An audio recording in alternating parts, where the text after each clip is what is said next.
You know, the entire AI revolution, everything from the chatbot on your phone to the supercomputers discovering new medicines, it all runs on one thing: incredibly advanced semiconductor chips.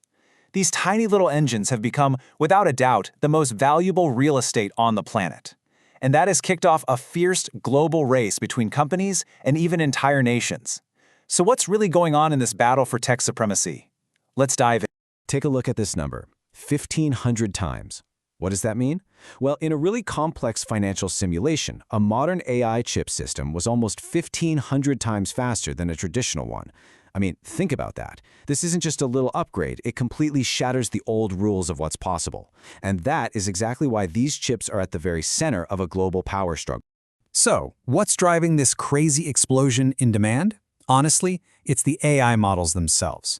The rise of these massive large language models, or LLMs, has created this just unprecedented, almost bottomless appetite for this very specific kind of computing power. Yeah, and this isn't some steady, predictable growth we're talking about. The need for AI computing power is doubling every 6 months. To put that in perspective, that kind of exponential curve leaves the famous Moore's Law completely in the dust. You need a whole new class of technology just to have a prayer of keeping up with that kind of demand. Okay, so what exactly is this magical technology? What are these little silicon engines that are powering all of modern AI? Let's get into the hardware that's actually trying to meet this incredible, insatiable demand. Well, the star of the show is something called the GPGPU. Now, these were originally designed to render amazing graphics in your video games, but it turns out their architecture is just perfect for AI. See, a normal CPU in your computer tackles tasks one by one, in a line. A GPGPU, on the other hand, can perform thousands, even millions of calculations all at the same time, in parallel. And that is exactly what AI models need to chew through these massive datasets. But here's the thing. A super-fast processor is totally useless if it's just sitting around waiting for data. That's where high bandwidth memory, or HBM, comes into play. The best way to think about it is like a highway. The next generation, HBM4, is basically doubling the number of lanes for data to travel on, going from a 1024-bit interface to 2048.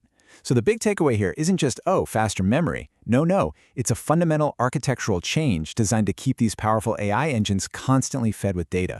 And this right here, this makes it real. We're not just talking about abstract ideas on a slide. This is the physical hardware.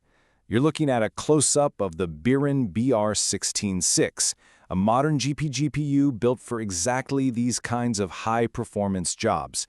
This is the engine. This is the physical heart of the AI revolution. Now, whenever you have a technology this critical, a massive corporate battle is pretty much inevitable. So let's take a look at how this is all playing out between the established giants and some very ambitious challengers. So, in one corner, you have the heavyweight champion, the dominant incumbent, NVIDIA. And in the other corner, you've got its main challenger, AMD.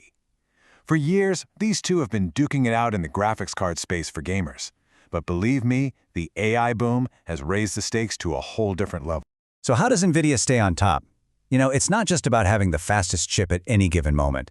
Their real secret weapon, as this quote points out, is a powerful software ecosystem called CUDA. Think of it like an operating system, but just for AI. With over 15 years of development and millions of programmers who know how to use it, trying to switch away from it is incredibly hard and expensive. It's this deep, wide moat that pretty much locks customers into NVIDIA's world. But the competition is not standing still, not by a long shot. AMD is fighting back, and they're fighting back hard with their own monster chip, the MI300X. And they're landing huge deals with giants like Microsoft and OpenAI. They're not just selling hardware anymore. They're trying to build their own software ecosystem to directly challenge CUDA's dominance. I mean, in a market that's projected to be worth over $150 billion pretty soon, the fight for every single percentage point of market share is absolutely ferocious. Now here's where it gets really interesting. The market is actually splitting in two. Think of it this way. You have training, which is like setting the AI model to school to learn. NVIDIA completely dominates that classroom with over 90% of the market. But then you have inference, which is when the AI actually does its job, answering your question or generating an image. And in that space, these specialized custom-designed chips called ASICs are quickly gaining ground, opening up a whole new competitive front. This whole competition isn't just happening in corporate boardrooms. It's now become a central part of the strategic rivalry between nations, and specifically between the United States and China. At the core of this geopolitical rivalry is a pretty clear U.S. strategy. Use export controls to basically create a technological bottleneck. The stated goal is to limit China's access to the most advanced chips out there, with the aim of slowing down its progress in critical areas like military AI and intelligence gathering. So how does the industry react? Well, it adapts. You see companies like NVIDIA creating these specially modified versions of their top chips just for the Chinese market, chips like the H20 and the A800. These are essentially detuned versions. Their performance is deliberately capped so they fall just under the threshold set by the U.S. export rules. It's a constant cat-and-mouse game. And what's the strategic response from China's side? It's a massive national push for something called localization, or Bantuhua.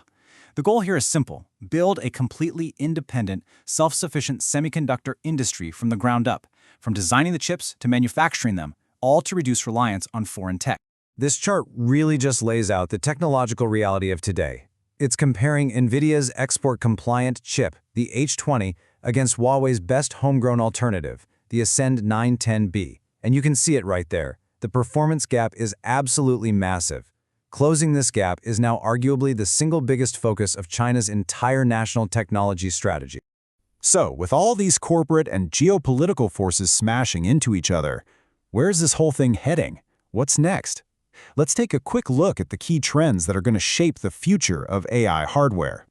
Okay, if we look ahead, 3 big trends really stand out.